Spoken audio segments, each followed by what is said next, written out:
클릭해 주셔서 감사합니다. 오늘 하루 좋은 일만 가득하시길 정성을 다해 기원드립니다. 구독과 좋아요와 알림 설정을 꾹꾹 눌러주세요. 야담TV 이야기 시작하겠습니다.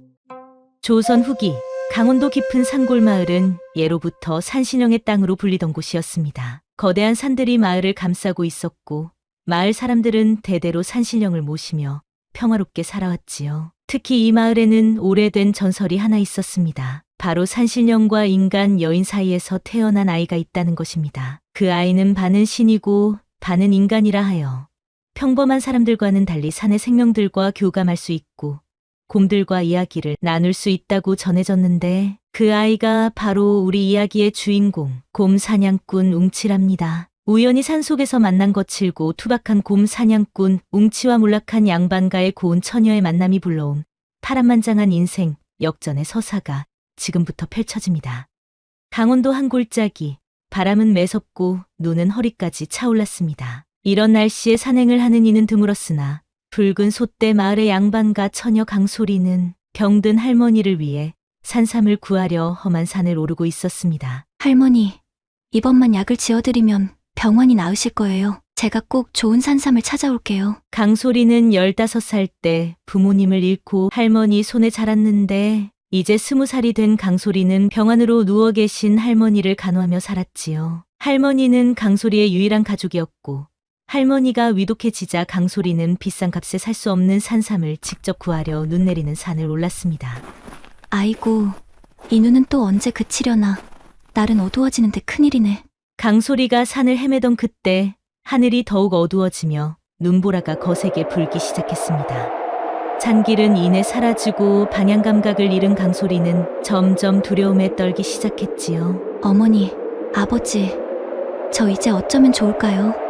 강소리의 다리는 이미 얼어붙어 감각이 없었고 온몸은 추위에 떨리는데 발걸음은 더 이상 나아가지 않았습니다. 그렇게 눈 속에 쓰러지려는 찰나 멀리서 희미한 불빛 하나가 보였습니다. 저게 뭐지? 누군가 있는 건가? 마지막 힘을 짜내어 불빛을 향해 걸어가던 강소리는 결국 힘이 다해 눈 속에 쓰러졌습니다. 의식이 아득해지는 순간 강소리는 커다란 그림자가 자신을 향해 다가오는 것을 보았습니다. 이보시오, 정신 차리시오, 아가씨. 거친 목소리와 함께 강소리는 누군가의 팔에 안겨 끌려가는 느낌이 들었지만 의식은 이미 희미해져 더 이상 아무것도 느끼지 못했지요. 그리고 얼마의 시간이 흘렀을까요?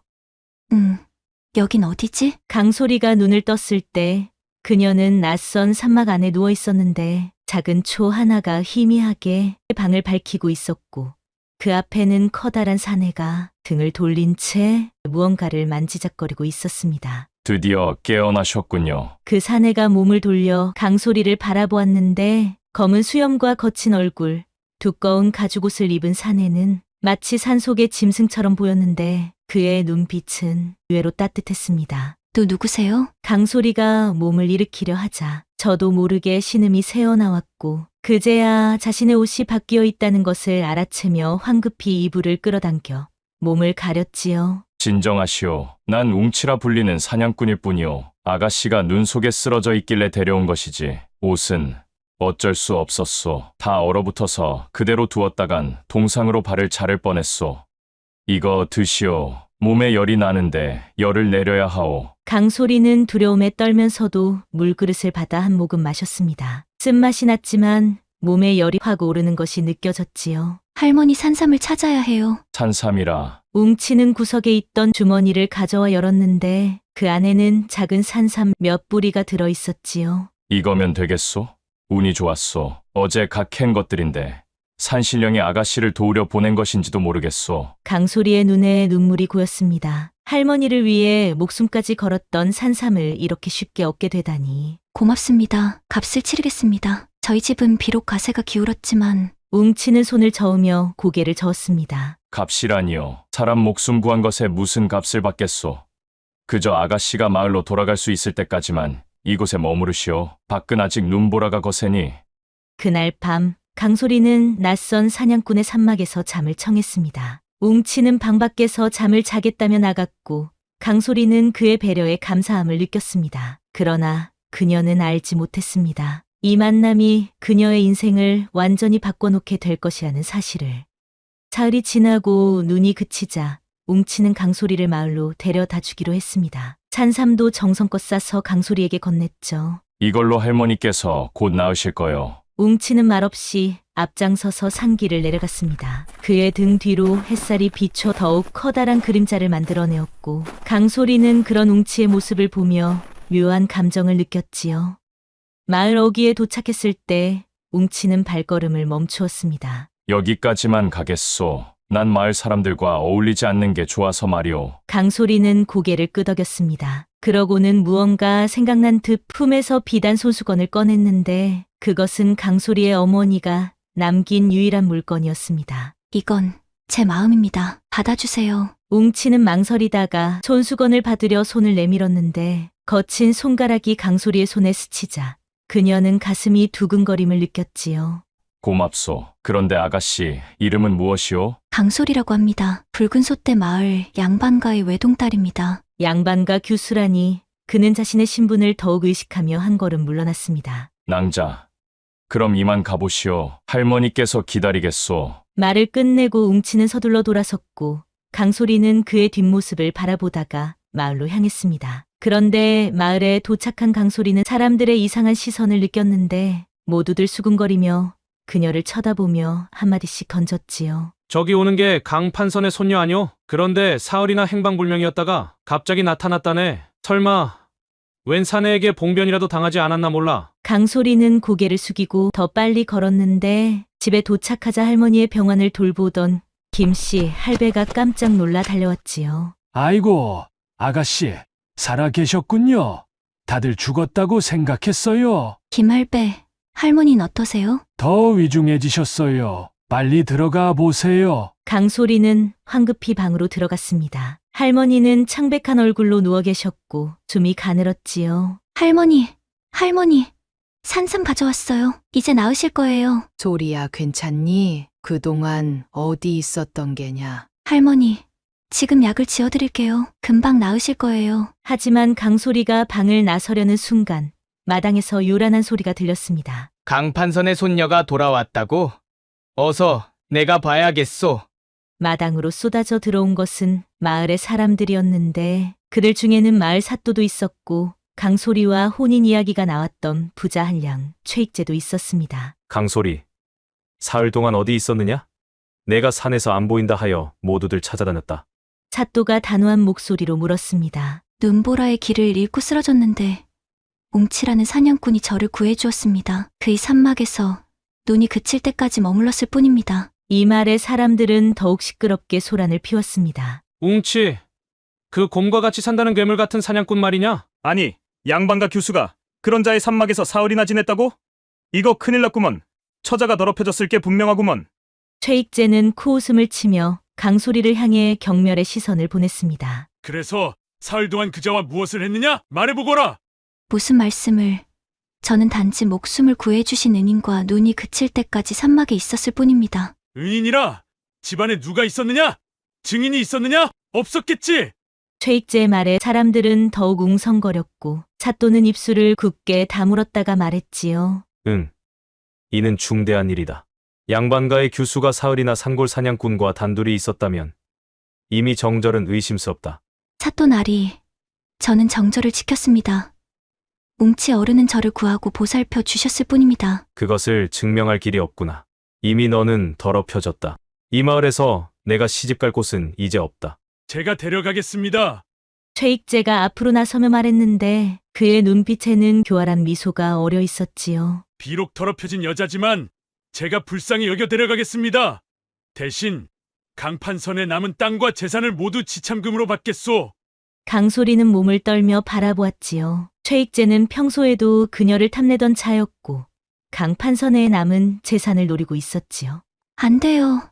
저는 절대 그럴 수 없어요. 그때 안에서 할머니의 괴로운 신음소리가 들려왔습니다. 할머니, 강소리는 얼른 방으로 달려갔습니다. 아가, 내가 행복했으면 하는 게 할미의 바람이다. 할머니, 제발 정신 차리세요. 지금 약을 지어드릴게요. 강소리가 서둘러 산삼을 가지고 부엌으로 향하자 최익재가 그녀의 팔을 잡았지요. 어디 가느냐? 내 말이 끝나지 않았다. 놓으세요. 할머니께서 위급하세요. 그 늙은이는 곧 죽을 거다. 그러면 내 재산은 모두 내 것이 될 테니. 그 순간 어디선가 커다란 그림자가 마당으로 들어섰는데 사람들이 놀라 뒤를 돌아보았습니다. 누구냐? 마당에 들어선 사람은 다름 아닌 웅치였지요. 곰 같은 그의 거대한 체구의 사람들은 공포에 질려 뒤로 물러섰습니다. 강소리 아가씨가 가져간 산삼이 약효가 약한 것 같아 더 좋은 것으로 바꿔주려고 왔소. 웅치의 손에는 더 큰 산삼 한 뿌리가 들려 있었습니다. 그러나 그의 시선은 강소리를 붙잡고 있는 최익재에게 고정되어 있었지요. 그 손을 떼시오. 웅치의 낮고 무거운 목소리에 최익재는 자신도 모르게 강소리의 팔을 놓았습니다. 강소리는 곧장 웅치에게 달려갔습니다. 웅치 어른, 할머니께서 위급하세요. 웅치는 고개를 끄덕이고 산삼을 건넸고 강소리의 어깨를 살짝 누르며 말했습니다. 어서 약을 지으시오. 내가 여기 있겠소. 강소리는 감사의 눈빛을 보내고 부엌으로 달려갔고 마당에는 팽팽한 긴장감이 감돌았습니다. 감히 내 놈이 양반가의 발을 들이다니. 최익재가 분노에 찬 목소리로 소리쳤지만 웅치는 아무 말 없이 서 있었고 그의 침묵은 더욱 위협적으로 느껴졌지요. 사또, 이놈을 당장 잡아들이시오. 양반가 규수를 더럽힌 죄로. 저자를 붙잡아라. 포졸들이 웅치에게 달려들었지만 웅치는 마치 바위처럼 미동도 하지 않았습니다. 포졸들이 그의 팔을 잡으려 할 때 웅치는 한 손으로 포졸 둘을 들어올려 옆으로 밀쳐냈습니다. 나는 싸우러 온 것이 아니오. 다만 강소리 아가씨가 정절을 지켰다는 것을 밝히러 왔을 뿐이오. 웅치의 말에 사또가 눈썹을 치켜 올렸습니다. 어떻게 증명할 것이냐? 웅치는 품에서 비단 손수건을 꺼냈습니다. 강소리가 그에게 준 것이었죠.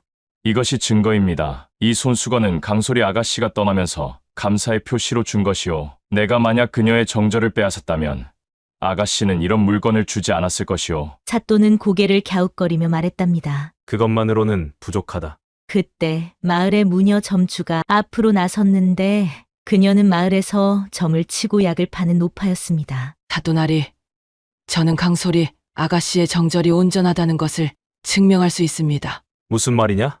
제가 며칠 전에 꿈을 꾸었는데 산신령이 나타나 강소리 아가씨를 구할 사람을 보낸다 하셨습니다. 그리고 그 사람은 바로 웅치 어른입니다. 산신령의 명을 받은 자가 어찌 나쁜 짓을 하겠습니까? 점주의 말에 사람들은 수군거렸습니다. 창골 마을 사람들에게 산신령의 존재는 절대적이었기 때문이었지요. 좋다. 하지만 강소리의 정절에 대한 의심은 여전히 남아있다. 증인이 필요하다. 그때 갑자기 사또의 어린 아들이 사람들 사이를 헤치고 앞으로 나왔습니다. 아버지, 웅치 어른은 나쁜 사람이 아니에요. 전에 제가 산에서 길을 잃었을 때 구해주셨어요. 그리고 웅치 어른은 곰과 이야기를 나눌 수 있대요. 사또는 놀란 표정으로 아들을 바라보았습니다. 그게 무슨 소리냐? 진짜예요. 웅치 어른은 산신령의 아들이에요. 그래서 곰들이 웅치 어른을 따르는 거예요. 아이의 말에 마당은 순간 조용해졌습니다. 아이가 무슨 소리를 하는 거요? 산신령의 아들? 말도 안 되는 소리. 저자는 그저 산에 사는 미친 곰 사냥꾼일 뿐이요. 그때 부엌에서 강소리가 약을 들고 나왔습니다. 할머니, 약을 지었어요. 방에 들어가 할머니께 약을 먹이는 동안 마당에서는 긴장감이 고조되고 있었습니다. 사또 나리, 이 일을 어떻게 처리할 것이오? 최익재가 사또를 재촉하자 사또는 난처한 표정으로 웅치를 바라보았습니다. 내가 정말 산신령의 아들이란 말이냐? 그건 중요하지 않소. 중요한 것은 강소리 아가씨의 정절을 의심받게 해서는 안 된다는 것이오. 그 순간 방에서 강소리가 달려 나왔는데 그녀의 얼굴에는 기쁨이 가득했지요. 할머니께서 정신을 차리셨어요. 약이 효과가 있었어요. 사람들은 놀라워했고 특히 점주는 고개를 끄덕이며 말했습니다. 역시 웅치 어른이 가져온 산삼은 보통이 아니군요. 이건 분명 산신령의 축복을 받은 것입니다. 강소리는 기쁨에 찬 눈으로 웅치를 바라보다 망설임 없이 그에게 달려가 절을 올렸습니다. 웅치 어른, 정말 감사합니다. 저와 할머니의 목숨을 2번이나 구해주셨어요. 웅치는 당황한 듯 한 걸음 물러섰는데 그의 거친 얼굴에 붉은 기운이 도는 게 아니겠습니까? 별것 아니오. 그러나 최익재는 분노에 차 소리쳤습니다. 이 무슨 추태냐? 양반가의 규수가 천한 사냥꾼에게 절을 올리다니. 사또, 이는 명백히 풍속을 어지럽히는 일이오. 선하거나 귀하거나 은혜를 갚는 것은 사람의 도리입니다. 웅치 어른은 제 목숨을 구해주셨고 할머니의 병환을 낫게 해주셨어요. 어찌 저를 올리지 않을 수 있겠습니까? 강소리의 당당한 모습에 마을 사람들도 무언가 깨달은 듯했습니다. 그러나 최익재는 더욱 분노했지요. 이래서야 더는 이 여자를 데려갈 수 없소. 분명 저 산적과 이미 정을 통한 게 분명하오. 그때 웅치가 최익재의 말에 주먹을 움켜쥐자 그의 눈에서 푸른빛이 번쩍였고 마당에 있던 나무들이 갑자기 바람 한 점 없는데도 흔들리기 시작했습니다. 주둥이를 함부로 놀리지 마시오. 웅치의 목소리는 낮고 무거웠지만 마치 산 전체가 울리는 듯한 위험이 느껴졌습니다. 최익재는 순간 겁에 질려 뒤로 물러서며 말했지요. 이놈이 감히! 그때 갑자기 마당 밖에서 이상한 소리가 들려왔고 사람들이 놀라 뒤를 돌아보니 마을 입구에서 한 무리의 곰들이 걸어오고 있는 게 아니겠습니까? 어머나, 곰이다. 사람들은 공포에 질려 비명을 질렀지만 웅치는 평온한 표정으로 곰들을 바라보았습니다. 놀랍게도 곰들은 사람들을 해치지 않고 웅치 주위를 둘러싸듯 모여들었습니다. 이게 무슨 일이냐?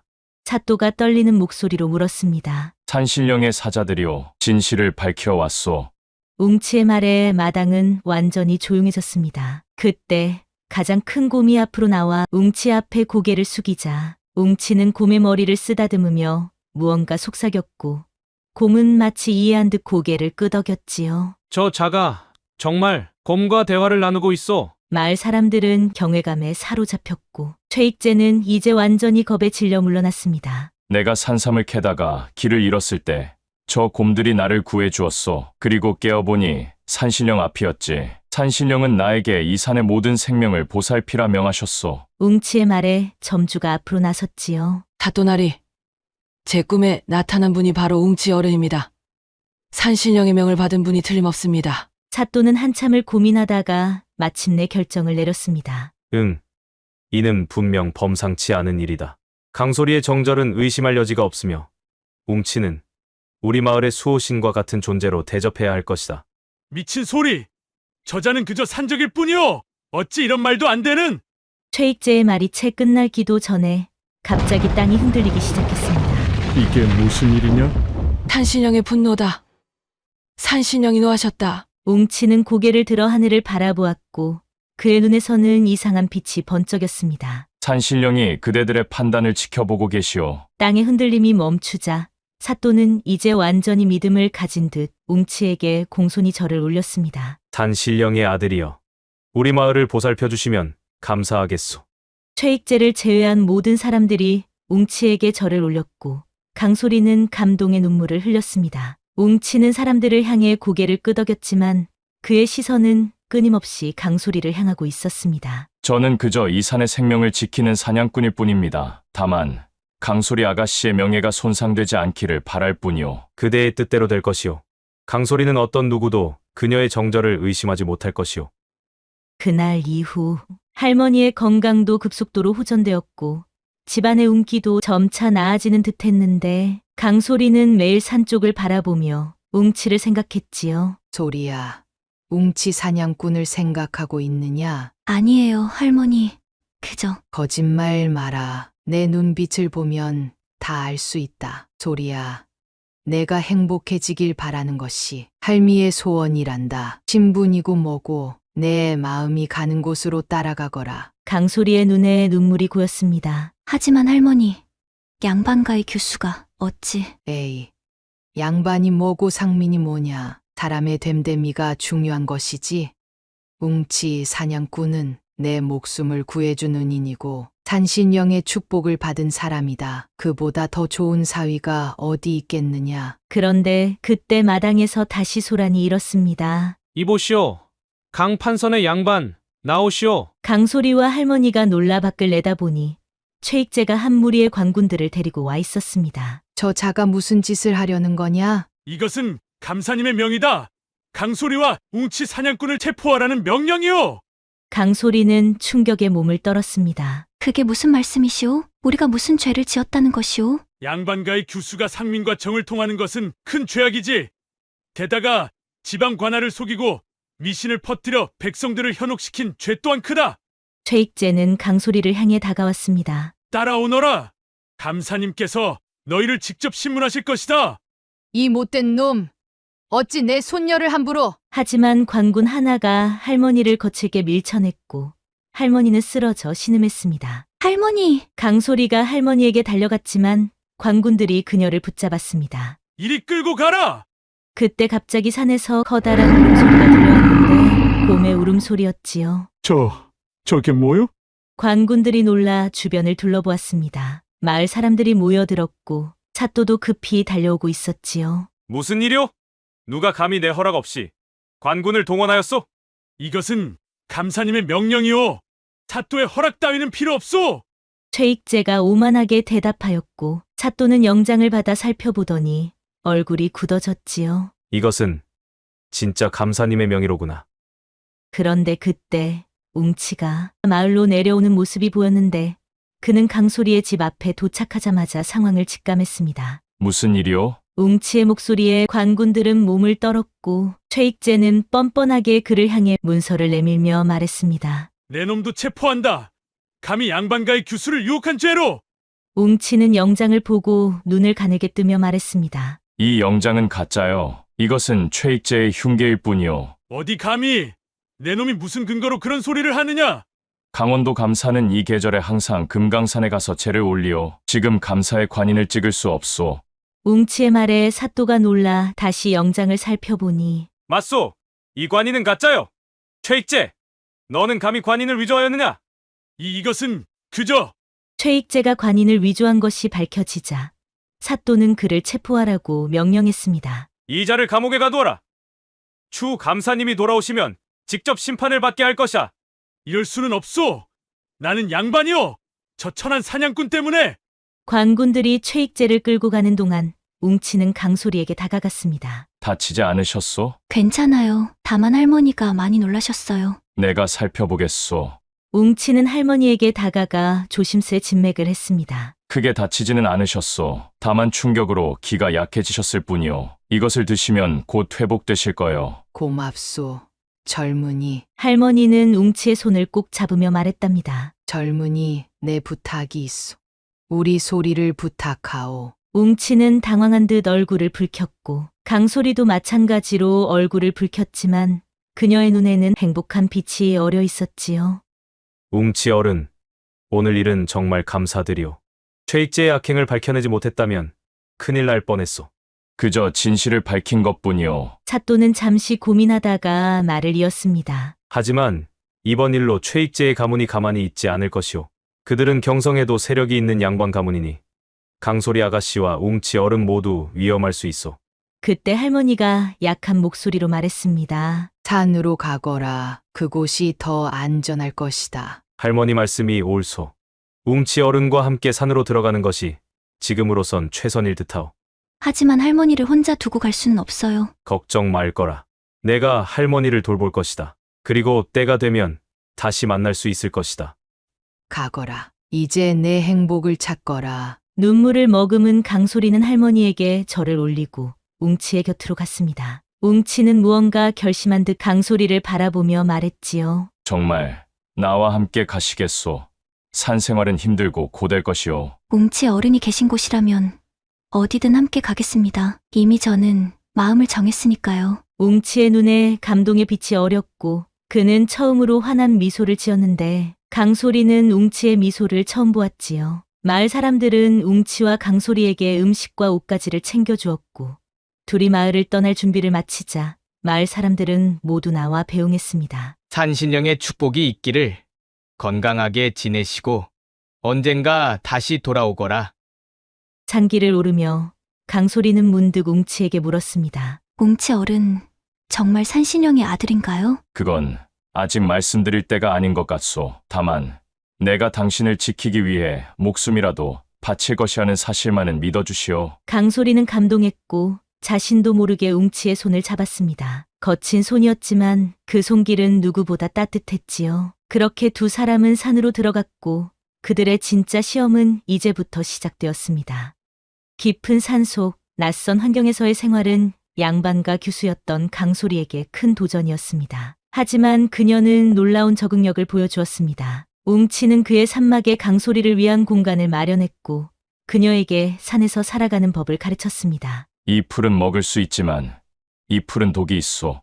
색깔과 잎의 모양을 잘 기억하시오. 이 열매는 달콤하지만 너무 많이 먹으면 배가 아플 수 있소. 강소리는 웅치의 가르침을 하나하나 새겨들었고 점차 산 생활에 적응해 갔습니다. 웅치가 사냥을 나가면 강소리는 산막 주변을 정리하고 먹을 것을 준비했는데 비록 손이 거칠어지고 얼굴이 햇볕에 탔지만 그녀는 행복했습니다. 그러던 어느 날 웅치가 사냥을 나간 사이 강소리는 산막 주변을 정리하고 있었는데 갑자기 먹구름이 몰려오더니 천둥번개와 함께 폭우가 쏟아지기 시작했습니다. 아이고, 이런. 웅치 어른은 아직 돌아오지 않으셨는데. 그런데 그때 산막 안에 이상한 빛이 번쩍이더니 갑자기 한 여인이 나타나는 게 아니겠습니까? 백발의 하얀 한복을 입은 그 여인은 마치 구름 위에 서 있는 듯했습니다. 또 누구십니까? 나는 이 산의 신이다. 산신의 목소리는 마치 바람처럼 나직했지만 강소리의 귓가에 또렷이 들렸습니다. 산산신령님이시라고요? 그대가 바로 우리 아들이 선택한 여인이구나. 아들이라면 웅치 어른을 말씀하시는 건가요? 그렇다. 웅치는 내 아들이다. 인간 남자와의 사이에서 태어난 내 아들. 그는 신과 인간의 피를 모두 가졌기에 어느 곳에도 속하지 못하고 외롭게 살아왔다. 강소리는 놀랐지만 곧 이해했습니다. 웅치가 가진 비범한 힘과 곰들과 소통하는 능력이 생각났지요. 하지만 최근 그의 마음이 흔들리기 시작했다. 바로 그대 때문에. 산신의 눈빛이 강소리를 꿰뚫어 보는 듯했습니다. 산신령님, 제가 잘못한 것이 있다면. 아니다. 그대는 잘못이 없다. 오히려 내 아들에게 사랑과 행복을 알게 해주었지. 그러나 인간과 신의 결합은 쉽지 않다. 많은 시련과 고통이 따른다. 그대는 과연 그 모든 것을 견딜 수 있을까? 산신령님, 저는 웅치 어른과 함께하기로 결심했습니다. 어떤 시련이 와도 그 마음은 변하지 않을 것입니다. 그렇다면 시험을 받아라. 산신이 손을 들자 갑자기 강소리는 눈앞이 어두워지며 정신을 잃었습니다. 강소리가 다시 눈을 떴을 때 그녀는 낯선 곳에 누워 있었는데 호화로운 방이었고 비단 이불과 화려한 가구들이 놓여 있었습니다. 여긴 어디지? 아가씨, 깨어나셨군요. 어서 준비하셔야 합니다. 오늘이 홀레일이잖아요. 놀래. 누구야? 여종은 이상하다는 듯 강소리를 바라보았습니다. 아이고, 어찌 그런 말씀을 하세요? 감사 나리의 아드님 최익재 도련님과 혼례를 올리시는 날입니다. 이게 무슨 일이지? 나는 웅치 어른과 산에 있었는데. 그때 문이 열리고 할머니가 들어왔는데 건강한 모습의 할머니는 환한 미소를 지으며 강소리에게 다가와 말했지요. 소리야, 드디어 큰 집안과 혼인하게 되었구나. 이제 우리 집안도 다시 일어나겠다. 할머니? 하지만 저는. 강소리가 말을 채 있기도 전에 할머니는 손을 들어 그녀의 말을 막았습니다. 아이고, 신부가 이리 긴장할 게 뭐람. 어서 예복으로 갈아입고 혼례 준비를 하자꾸나. 강소리는 어쩔 수 없이 여종들의 도움을 받아 화려한 혼례복으로 갈아입었는데 거울에 비친 자신의 모습은 너무나 화려했지만 그녀의 눈에는 슬픔이 가득했습니다. 웅치 어른, 어디 계신가요? 잠시 뒤 강소리는 화려한 가마를 타고 최익재의 집으로 향했는데 그곳에서 기다리고 있던 최익재는 오만한 미소를 짓고 있었습니다. 드디어 내 사람이 되었구나. 강소리. 혼례의식이 끝나고 첫날 밤을 위해 방으로 들어서자 최익재가 그녀에게 다가왔지요. 이제 내 모든 것이 내 것이다. 최익재가 강소리의 옷고름에 손을 대려는 순간 강소리는 단호하게 그의 손을 밀쳐내며 말했지요. 안 돼요. 저는 웅치 어른을 사랑합니다. 최익재의 얼굴이 분노로 일그러졌고 방 안의 공기가 갑자기 차가워지며 최익재의 모습이 흐려지더니 그 자리에 산신령이 나타났습니다. 그대의 마음은 확고하구나. 이것은 환상이다. 내가 그대의 마음을 시험하기 위해 만든 것이지. 부와 명예를 포기하고도 내 아들을 선택하는 그대의 마음이 진실됨을 확인하였다. 그 순간 모든 것이 빛 속으로 사라지고 강소리는 다시 산막에서 눈을 떴습니다. 산신은 그녀 앞에 서 있었고 바깥의 폭풍은 이미 그쳐 있었습니다. 그대는 첫 번째 시험을 통과했다. 하지만 아직 한 가지 시험이 더 남아있다. 준비됐습니다. 산신령님, 산신이 손을 들자 세상이 다시 한번 빛 속으로 사라졌고 강소리가 다시 눈을 떴을 때 그녀의 집이었습니다. 할머니가 병상에 누워 있었고 마을 사람들이 모여 있었습니다. 할머니, 소리야, 내가 왔구나. 할머니, 제가 왔어요. 어떻게 지내셨어요? 할머니는 기쁜 눈빛으로 강소리를 바라보았습니다. 내가 보고 싶었단다. 소리야, 이제 내가 산에서 내려와 다시 함께 살자꾸나. 할미가 많이 아프단다. 강소리는 충격에 빠졌습니다. 이것이 마지막 시험인가? 사랑하는 할머니와 웅치 중 하나를 선택하라는 것인가? 하지만 할머니, 저는 웅치 어른과 함께 할머니의 눈에 눈물이 고였습니다. 그 사람은 반은 신이고 반은 인간이라지. 내가 그와 함께하면 이 세상의 사람들과는 다시 만날 수 없단다.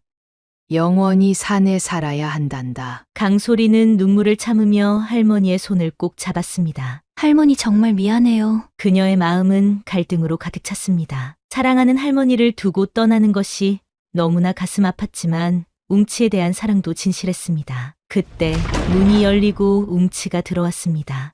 강소리, 웅치 어른, 여긴 어떻게 오셨어요? 산신령님의 마지막 시험입니다. 선택해야 합니다. 웅치는 슬픈 눈빛으로 강소리를 바라보았습니다. 나를 선택하면 할머니와 이 세상을 떠나 산에서 살아야 합니다. 하지만 할머니를 선택하면 나와는 영원히 헤어져야 합니다. 강소리는 웅치와 할머니를 번갈아 바라보았고 그녀의 눈에 눈물이 고였지요. 웅치 어른, 할머니, 저는 두 분 모두를 사랑합니다. 하지만 강소리는 할머니에게 다가가 그녀의 손을 잡으며 말했지요. 할머니, 정말 사랑합니다. 하지만 제 마음은 이미 웅치 어른에게 있어요. 용서해 주세요. 그럴 줄 알았단다. 넌 항상 자신의 마음을 따랐으니까 행복하렴, 내 손녀. 강소리는 할머니를 꼭 안아주었습니다. 그리고 웅치에게 다가가 말했지요. 웅치 어른, 저는 당신을 선택합니다. 어떤 어려움이 와도 당신과 함께하고 싶어요. 고맙소. 내 전부를 다해 그대를 지키고 사랑하겠소. 그때 방 안에 빛이 가득 차더니 산신이 나타났습니다. 모든 시험을 통과했구나. 그대의 사랑은 진실되었다. 산신은 강소리와 웅치를 향해 손을 뻗으며 말했지요. 이제 마지막 선물을 주겠다. 산신의 손에서 눈부신 빛이 흘러나와 강소리를 감싸자 그녀의 몸이 빛나더니 그 빛이 점차 사그라들었습니다. 이제 그대도 내 아들처럼 반은 신이 되었다.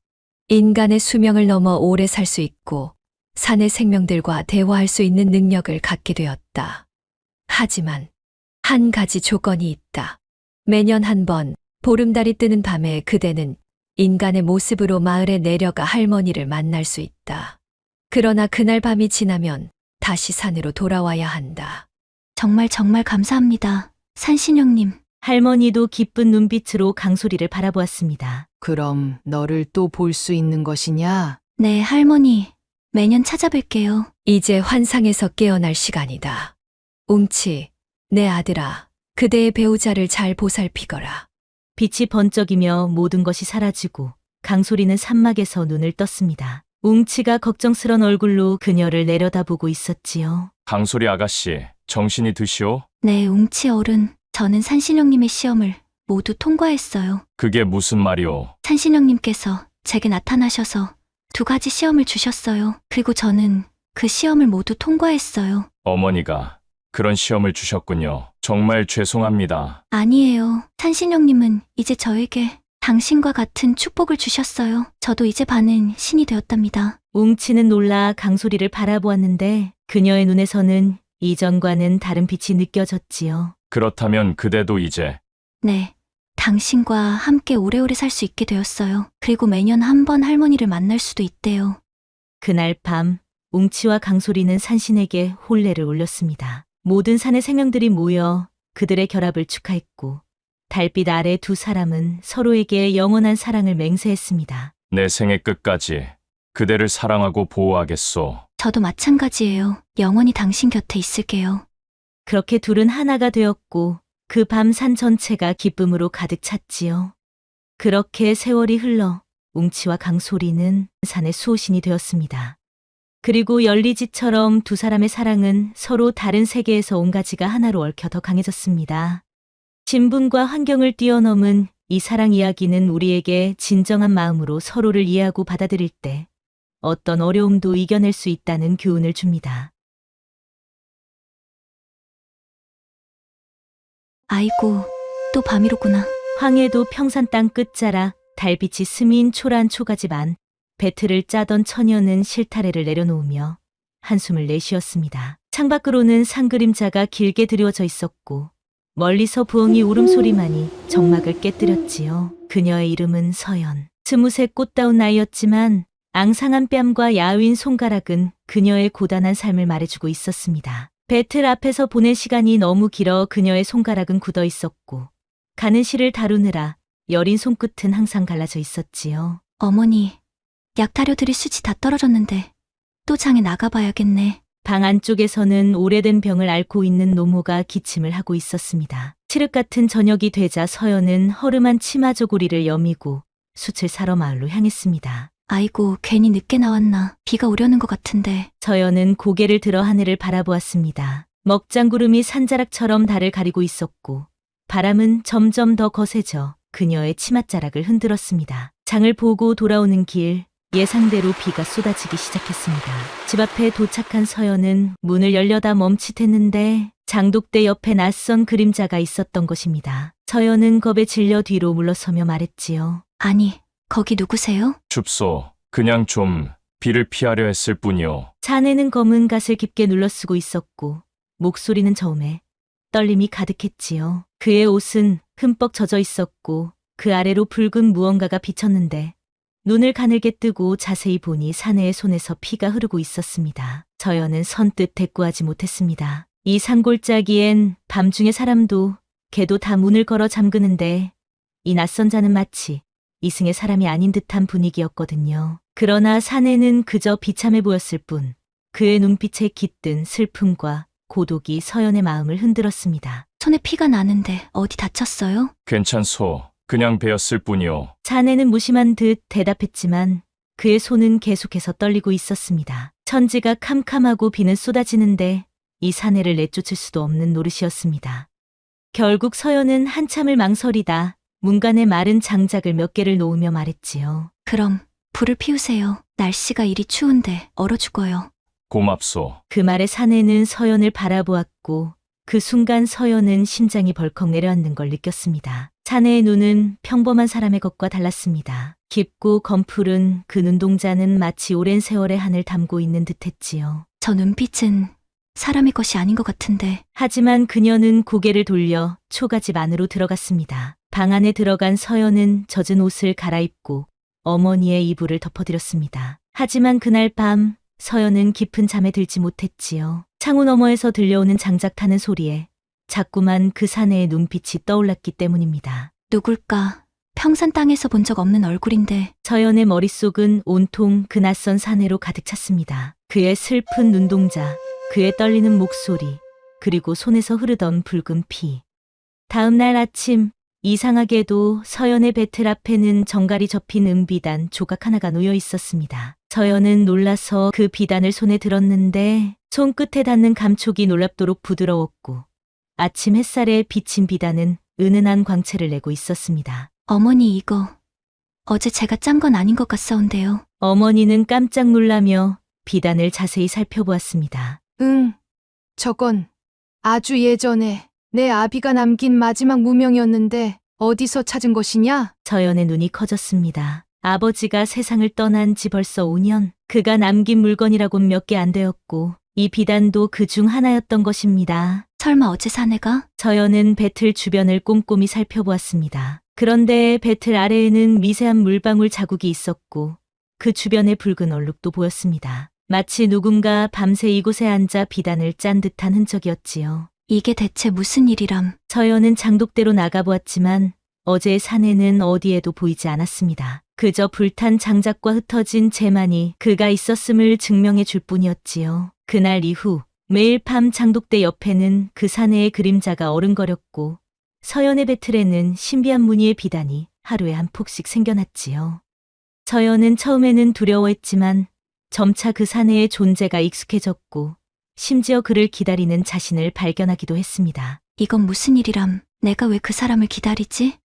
그녀는 매일 아침 발견하는 아름다운 비단을 보며 놀라움을 감추지 못했습니다. 그 비단은 어디서도 본 적 없는 무늬와 색을 갖고 있었고 마치 달빛을 품은 듯 은은하게 빛났지요. 며칠째 이어진 기이한 현상에 동네 사람들도 수군대기 시작했습니다. 서연이네 집에서 이상한 남정네 그림자가 자꾸 어른거린다더라. 그러게 말일세. 서연이 어미가 중병을 앓는데 무슨 이상한 병을 옮긴 게 아닐까 걱정이네. 사람들의 소문은 점점 퍼져나갔고 서연의 집을 바라보는 시선은 더욱 의심스러워졌습니다. 하지만 서연은 마을 사람들의 시선에 아랑곳하지 않았습니다. 그녀는 그저 그 신비로운 비단이 다음 날에도 나타날지, 그리고 그 사내가 다시 장국대 옆에 나타날지만을 기다렸습니다. 그러나 서연은 사내에게 묻지 않았습니다. 그의 정체를, 이름을, 어디서 왔는지도. 마치 묻는 순간 지금의 모든 상황이 깨질 것만 같았기 때문이지요. 그저 날마다 조금씩 마음이 기울고 있었습니다. 그날 밤도 어김없이 사내는 장독대 곁에 앉아 있었는데 서연은 조용히 문을 열고 사내를 바라보았습니다. 처음 만났을 때와 달리 이제는 두려움보다 궁금증이 더 커졌답니다. 오늘도 오셨네요. 서연이 조심스레 말을 건넸습니다. 사내는 놀라 고개를 돌렸고 처음으로 서연과 제대로 마주하게 되었습니다. 놀라셨다면 미안하오. 서연 낭자가 여기 있을 줄은 몰랐소. 사내의 목소리는 낮고 깊었으며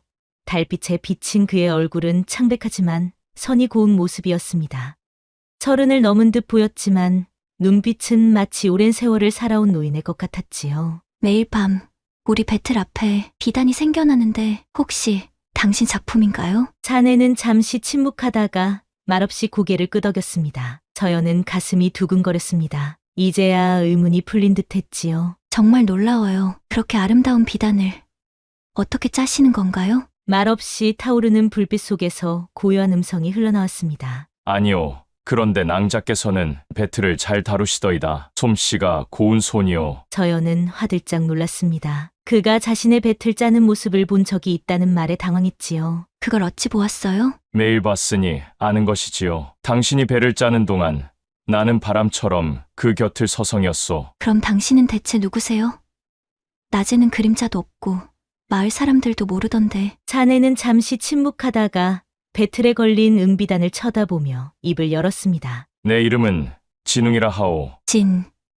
서연은 그 이름을 속삭이듯 되풀이했습니다. 그러자 진웅의 얼굴에 미세한 떨림이 스쳤지요. 허나 그 이름은 오래전에 죽었소. 이승에선 말이지요. 서연은 말을 잃었습니다. 사내의 눈동자에 스친 빛은 마치 물속처럼 깊고 싸늘한 그림자를 담고 있었고 그의 손등엔 검은 실 자국이 감겨 있었습니다. 당신 사람이 아니란 말이에요? 맞소. 나는 비단을 짜다 죽은 자요. 서연은 자리에서 물러섰습니다. 하지만 진웅은 그저 슬픈 듯 눈을 감은 채 불을 바라보고 있었지요. 헌데 당신이 짠 비단엔 그리운 온기가 스며 있소. 어쩌면 그 온기 덕에 내가 이승에 머물 수 있는 걸지도 모르지요. 그 말에 서연은 조심스레 그를 바라보았습니다. 저승에서 온 사내라니.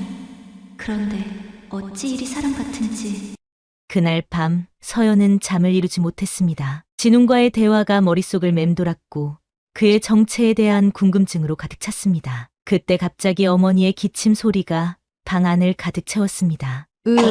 이놈의 병 기운이 또 극성이네. 서연은 부엌으로 약차를 데우려 나섰다가 놀랍게도 진웅과 마주쳤지요. 진웅은 불을 조심스레 지피고 있었고 등 뒤로는 달빛이 스며들고 있었습니다. 아직 하지 않으셨어요? 약초 창문 틈에 뒀소. 거기 잎사귀가 새 딸린 것인데 어머니 병안에 좋을 것이오. 서연은 창문 틈을 살펴보니 정말로 그곳에 신선한 약초가 놓여 있었습니다. 그녀는 놀라움을 감추지 못했습니다. 그걸 어떻게 아세요? 그건 내 손이 기억하오. 죽기 전에도 약초를 다리며 살아갔으니. 혹시 예전에 이 마을에 사셨어요? 진웅은 고개를 천천히 끄덕였습니다. 바로 이 집, 이 부엌에서 내 누이와 어머니와 함께 살았지. 하면 그때 불에 타 죽은 소년이 설마. 그게 나요. 순간 서연의 손에서 찻잔이 떨어졌고 짜르르르 찻잔이 깨지며 바닥으로 흩어졌습니다. 미안하오.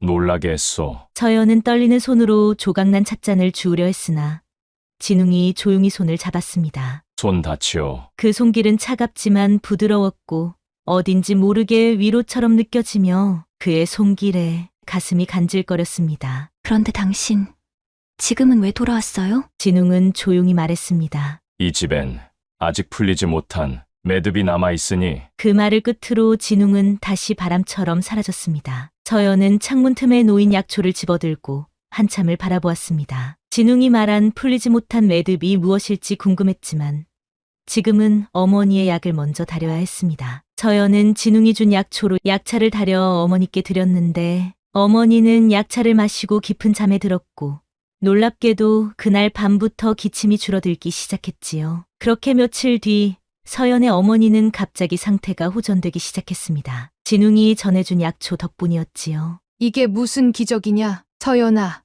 숨이 편하다. 오늘은 참으로 오랜만에 편히 잠을 잘 수 있겠구나. 서연은 눈가가 붉어졌습니다. 오랫동안 어머니의 병으로 고생하면서도 좋아질 기미가 보이지 않았는데 갑자기 이렇게 호전되다니 정말 기적이라 생각했습니다. 어머니, 약이 잘 드셨나 봐요. 조금만 더 드시면 완쾌하실 거예요. 내가 정성껏 보살펴줘서 그런가 보다. 내 딸이 복덩이구나. 서연은 어머니의 말에 미소 지었지만 속으로는 진웅에게 감사의 마음을 보냈습니다.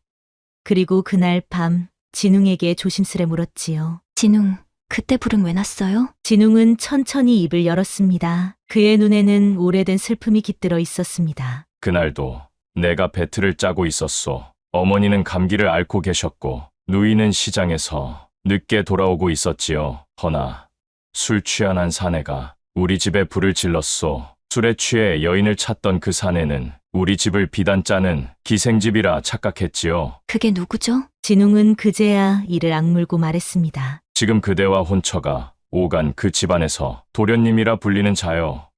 정윤도령, 고을수령의 아들. 서연의 눈이 커졌습니다. 정윤도령은 마을에서 가장 세도가 높은 집안의 아들이었고 최근에는 서연에게도 혼처를 넣었던 인물이었습니다. 그자가 우리 어머니 의원비를 대주겠다며 혼처를 맺자 했던 그 사람 말하는 건가요? 그 자가 내 가족을 태워 죽였소. 헌데 아직도 이곳에서 호의호식하며 살고 있소. 불길이 치솟는 장작 너머로 진웅의 눈이 번뜩였습니다. 서연은 충격에 휩싸였습니다. 정윤도령은 그녀의 어머니에게 의원비를 대주겠다며 접근했고 서연과의 혼인을 추진하고 있었던 것입니다. 그런데 그가 진웅의 가족을 죽인 장본인이라니. 그럼 당신이 밤마다 짜던 비단은 무엇이지요? 내 한을 담은 것이오. 내가 죽기 전에 마지막으로 짜던 비단이기도 하지요. 진웅은 서연의 배틀 옆에 놓인 비단을 손가락으로 쓸었습니다. 그러자 비단에서 은은한 빛이 번졌고 그 안에 희미하게 무늬가 드러났습니다. 불에 타는 집, 도망치는 사람들,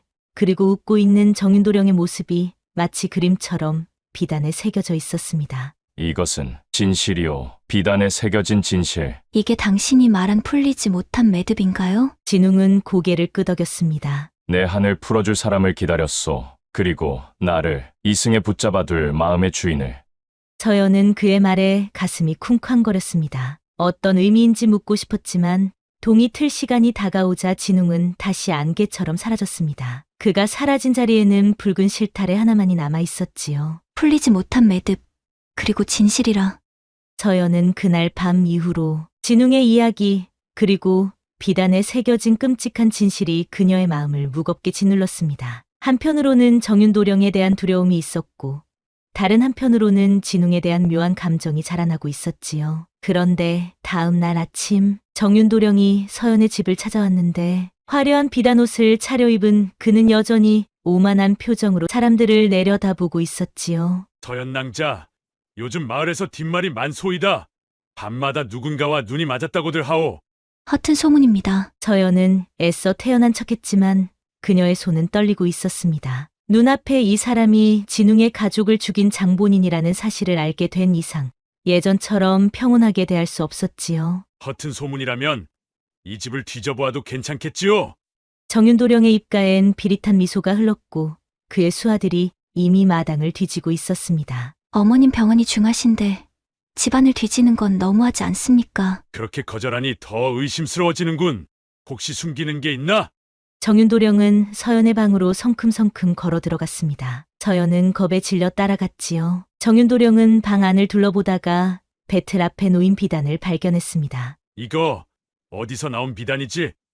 시골 처녀가 짤 수 있는 물건은 아닌데.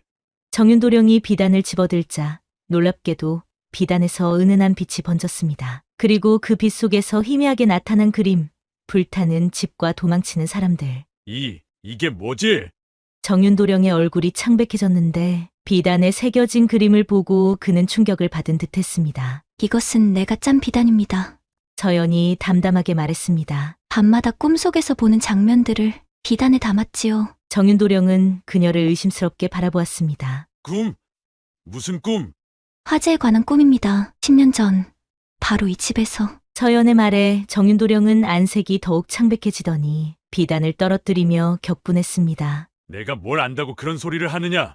저는 아무것도 모릅니다. 다만 비단이 말해주는 것뿐이지요. 정윤도령은 주변을 둘러보더니 갑자기 서연의 팔목을 거칠게 잡으며 말했습니다. 너 이 비단을 어디서 얻었지? 누가 너에게 그런 이야기를 했어?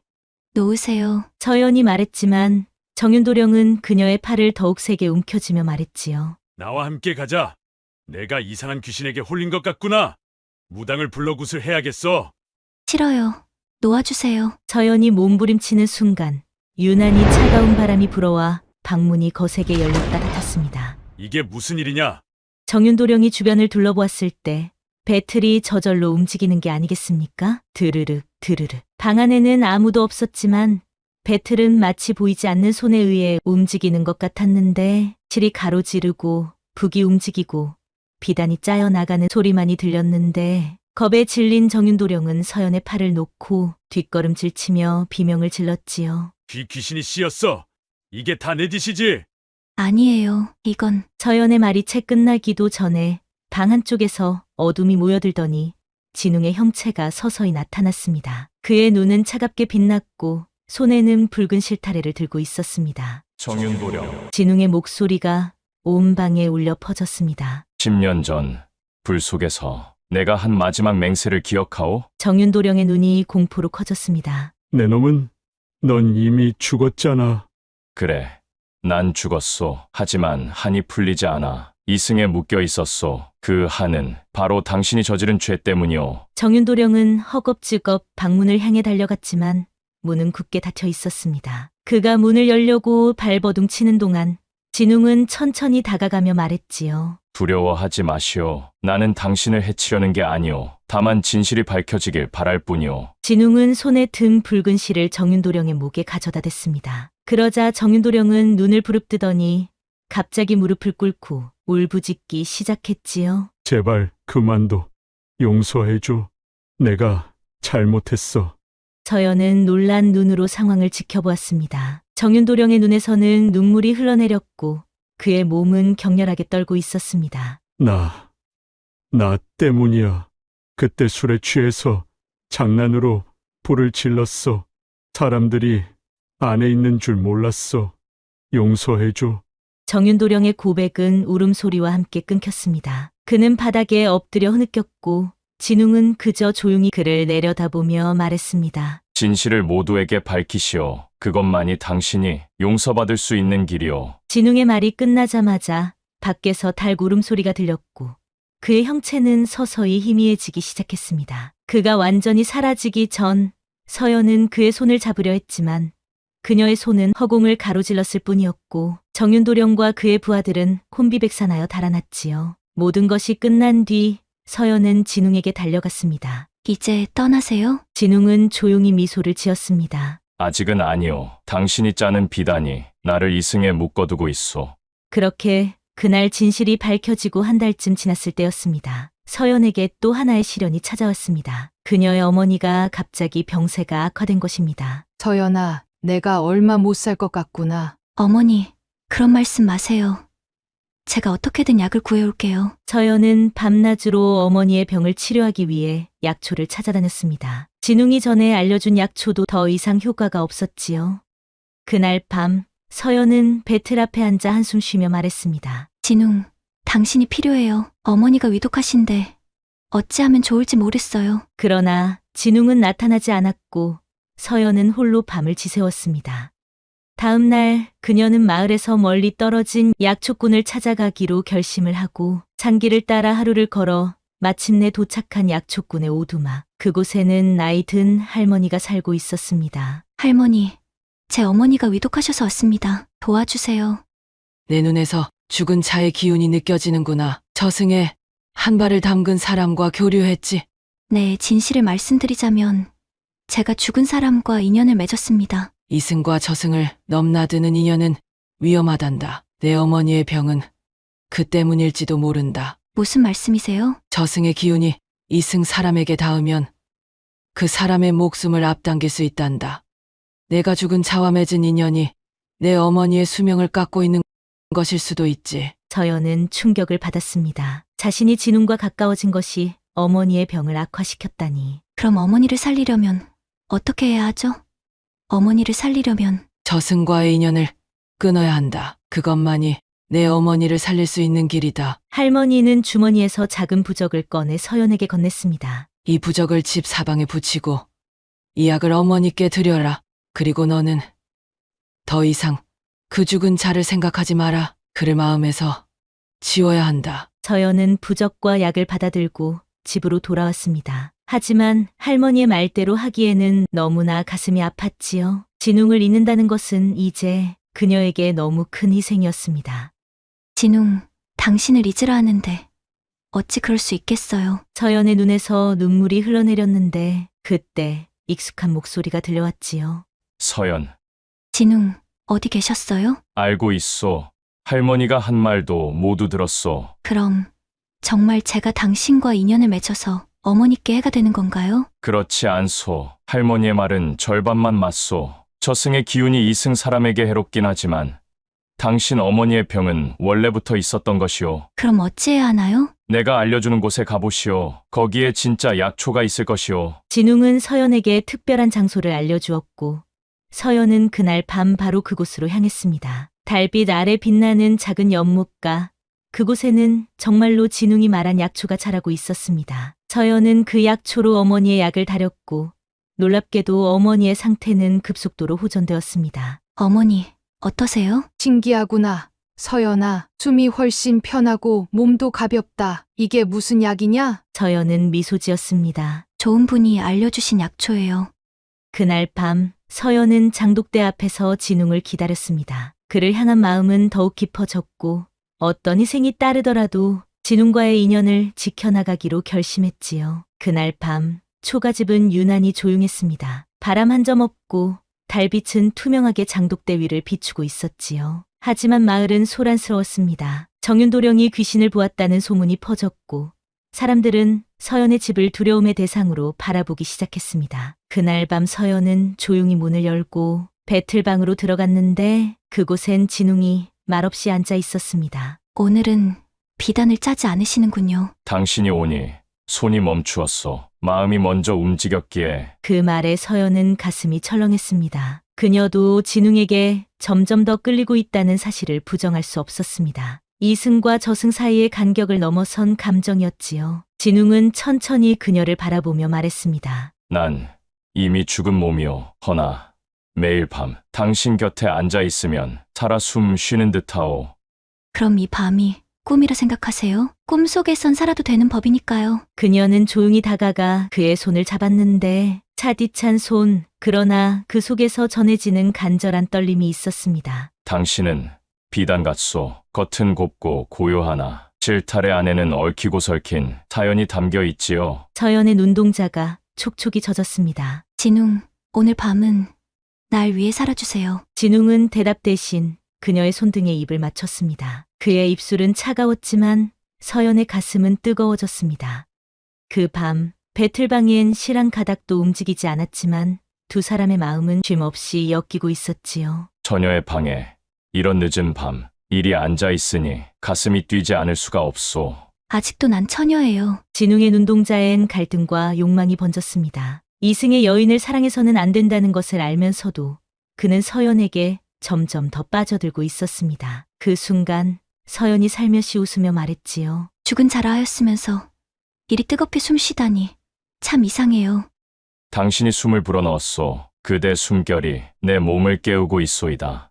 진웅의 손끝이 서연의 볼을 스쳤습니다. 그의 손은 차가웠지만 서연은 그 손길에 온 몸이 뜨거워짐을 느꼈지요. 그리고 그 손은 천천히 그녀의 목덜미 언저리에 닿았지요. 이 손길, 불안하지 않소? 아니요. 오히려 그리웠어요. 그녀의 옷구름이 슬며시 풀어지자 진웅의 손이 멈칫했지요. 허락하시오. 오늘 밤은 이승이 아니니 허락한다 하겠어요. 장독대 너머 불빛이 일렁이는 밤, 배틀이 잠든 방 안에서 실이 아닌 마음이 짜였습니다. 그렇게 서로의 온기를 나누며 하나가 되어갔습니다. 그 순간 진웅의 몸에서는 은은한 빛이 피어올랐는데 서연의 손이 닿는 자리마다 따뜻한 기운이 번졌습니다. 당신의 몸은 죽은 자의 그것이 아니에요. 당신의 온기는 날 살리고 있소. 달빛이 스며드는 방 안에서 진웅은 마치 살아있는 사람처럼 뜨거워졌고 서연은 마치 저승에 온 듯 몽환적인 기분을 느꼈습니다. 두 사람은 이승과 저승의 경계를 넘어 하나의 영혼이 되어 밤을 보냈습니다. 그런데 그날 밤 이후 이상하게 진웅은 더 이상 장독대에 나타나지 않았습니다. 서연은 매일 밤 불을 피워놓고 그를 기다렸지만 달빛만이 마당을 비추었지요. 이럴 줄 알았으면 손 한 번 더 잡아볼 걸. 서연의 눈엔 눈물이 맺혔습니다. 역시 사랑은 이승의 것이어야 하는가. 서연은 배틀 앞에 앉아 마지막 비단 한 폭을 짜기 시작했습니다. 실은 자꾸만 끊어졌고 눈앞은 흐려졌지요. 하지만 그녀는 포기하지 않고 하루 종일 배틀을 짰습니다. 그때였습니다. 실이 너무 팽팽하오. 손가락을 다칠 것이오. 익숙한 그 목소리, 뒤를 돌아보니 진웅이 서 있었습니다. 그는 전보다 더 선명한 모습으로 서연 앞에 나타났습니다. 진웅. 이승에선 떠나야 했으나 그대가 짠 이 비단, 그 끝매듭이 아직 묶이지 않아 돌아왔소. 서연은 눈물을 터뜨렸습니다. 다시 안 나타날 줄 알았어요. 그럴 작정이었소. 허나 그대의 마음이 나를 이승에 붙잡아 두었소. 진웅은 조용히 다가와 그녀의 배틀에 손을 얹었습니다. 이제는 정말 떠나야 하오. 허나 마지막 매듭만큼은 함께 짜고 싶소. 서연과 진웅은 비단 한 폭의 마지막 가름매를 함께 마무리했습니다. 그 순간 배틀에서 은은한 빛이 뻗어나왔고 마치 하늘과 땅이 실로 이어진 듯한 느낌이 들었습니다. 이제 모든 것이 끝난 것인가요? 정윤도령은 자신의 죄를 고백했소. 그가 스스로 관가에 나아가 모든 죄를 실토했다고 하오. 그게 정말이에요?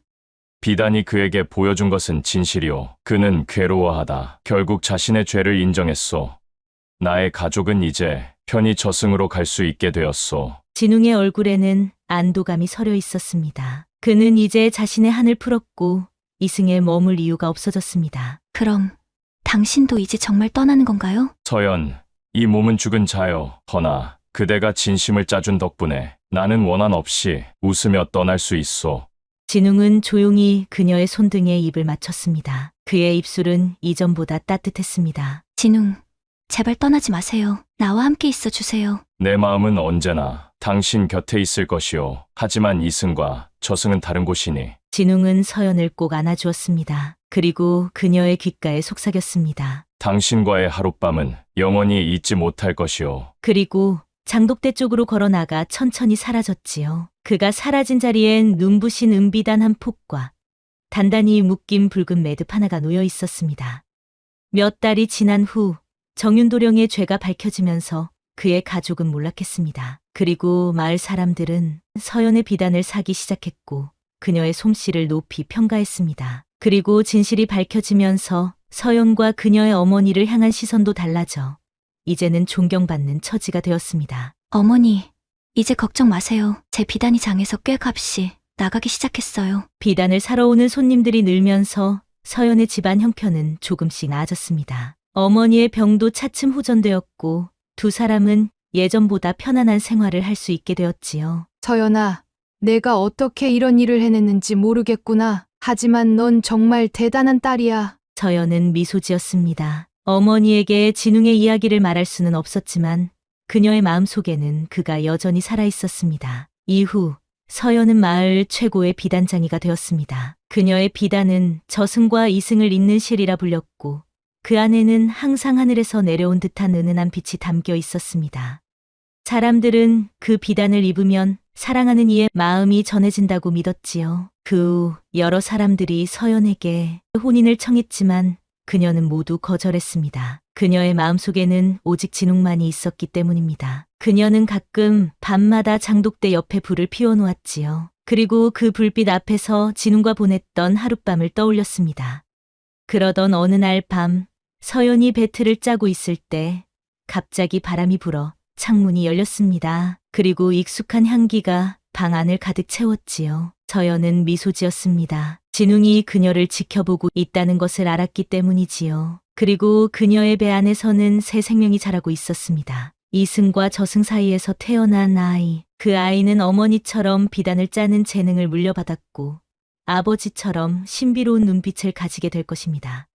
어떤 사랑은 실처럼 가늘지만 그 무엇보다 단단한 법이지요. 이승과 저승을 넘어 영원히 이어지는 것이라 하였습니다.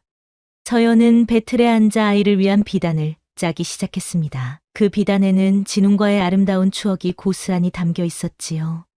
그리고 매일 밤 별빛이 반짝이는 하늘 아래 진웅의 영혼이 그녀를 보호하며 지켜보고 있었습니다. 이 이야기는 일기를 말로 마무리할 수 있겠습니다. 일생에 단 한 번뿐인 만남. 서연과 진웅의 하룻밤은 짧았지만 그들의 사랑은 영원히 계속될 것입니다. 이승과 저승을 넘어선 그들의 사랑이 비단처럼 아름답게 이어지기를.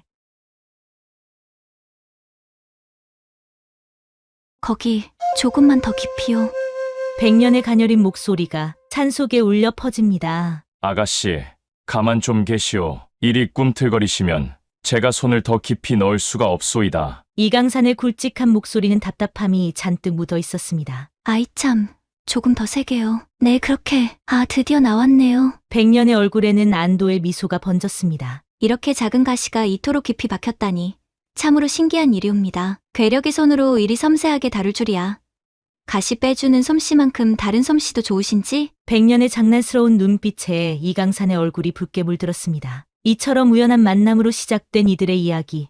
과연 어떤 운명이 기다리고 있을까요? 그럼 그 주인공들을 만나러 가볼까요? 소나무도 이쑤시개처럼 드는 조선의 괴력사내 이강산. 힘이야 뭐 있다면 있지요. 저 북악산도 한 손으로 들어올릴 수 있을란가 모르겠습니다만.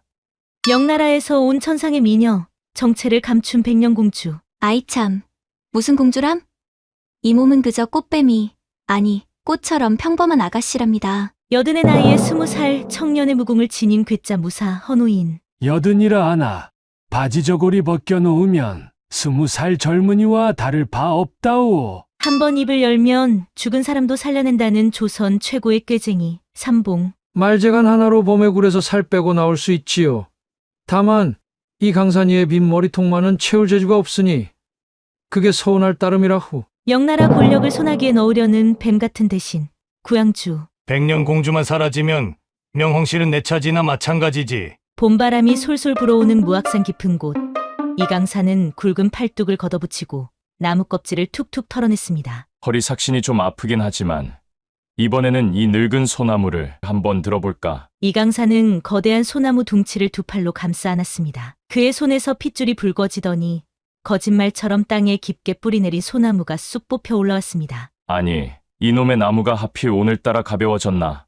어제는 좀 더 묵직했던 것 같은데. 그는 소나무를 이리저리 휘두르며 마치 부채질하듯 가볍게 놀리더니 저 멀리 있는 거대한 바위를 향해 소나무를 휙 던졌는데 바로 그때 산 아래에서 날카로운 비명소리가 들려왔습니다. 살려주세요. 이강산은 재빨리 그쪽으로 달려갔습니다. 그런데 이게 웬일입니까?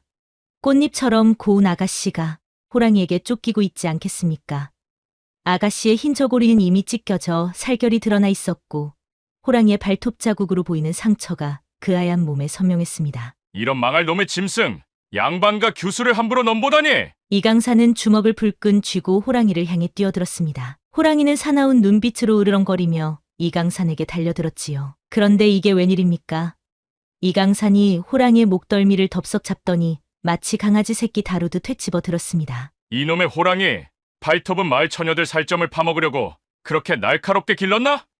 이 소나무보다 단단한 내 주먹 맛이나 한번 봐라, 응? 이강산이 호랑이의 엉덩이를 철썩 내리치자 호랑이는 꼬리를 말고 슬금슬금 도망치는 게 아니겠습니까? 덕분에 이 몸이 살았네요. 여기서 호랑이 밥이 될 뻔했는데. 백년이 숨을 고르며 이강산을 올려다보았습니다. 이런 산골에 장사님 같은 분이 계실 줄이야. 호랑이를 강아지 다루듯 하시다니. 도대체 어떤 분이시기에. 이강산이 뭐라 대답하려는 찰나 하늘에서 우르릉 천둥 소리가 울려 퍼지더니 빗방울이 후두둑 떨어지기 시작했습니다. 순식간에 폭우가 쏟아졌지요. 아이고, 하늘도 참. 이강산은 고개를 절레절레 흔들었습니다. 아가씨, 여기서 멀지 않은 곳에 제 움막이 있으니 얼른 피하시지요. 말이 채 끝나기도 전에 이강산은 백년을 번쩍 들어 올려 등에 업었습니다. 그리고는 빗줄기를 가르며 상기를 내달리기 시작했지요. 어머나, 이러시면 안 되는데. 백년의 말은 빗소리에 묻혀버렸습니다. 이강산은 백년이 묵직하게 등에 엎여 있다는 사실조차 잊은 듯 마치 제 발로 뛰어가는 것처럼 가볍게 달려갔습니다. 이런, 이 아가씨 몸이 참 가볍구나. 그런데 등에 닿은 이 부드러운 감촉은 뭐지?